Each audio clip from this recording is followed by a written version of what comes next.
Համահայկական ճակատշարժումը իրականացնում է այս երթը դեպի Ծիծեռնակաբերդ ընդդեմ ցեղասպանության ուրացման, որովհետև մենք որպես նաև հայրենասեր ուժ թույլ չենք տա, որ թուրքական մի խումբ կարողանա այստեղ վաճառքի դնել մեր 1.5 միլիոն հայերի հիշատակը։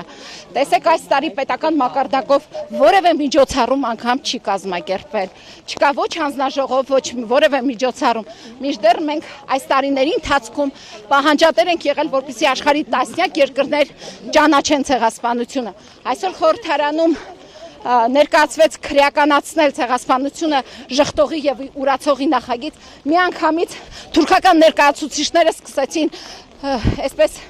դեբոշ սարքել խորհրդարանում, որովհետև իրենց տերերը իրենց այստեղ այլ բան են թելադրում։ Մենք այստեղ ցավոք չունենք իշխանություն, ունենք Էրդողանի եւ Ալիևի ներկայացուցչություն Հայաստանում։ Եվ այս երթը ի ցույց աշխարհի նաեւ, որովհետև պաստառները տեսեք եռալեզու է ռուսերեն, անգլերեն, հայերեն, ի ցույց աշխարհի ուզում ենք ասել, որ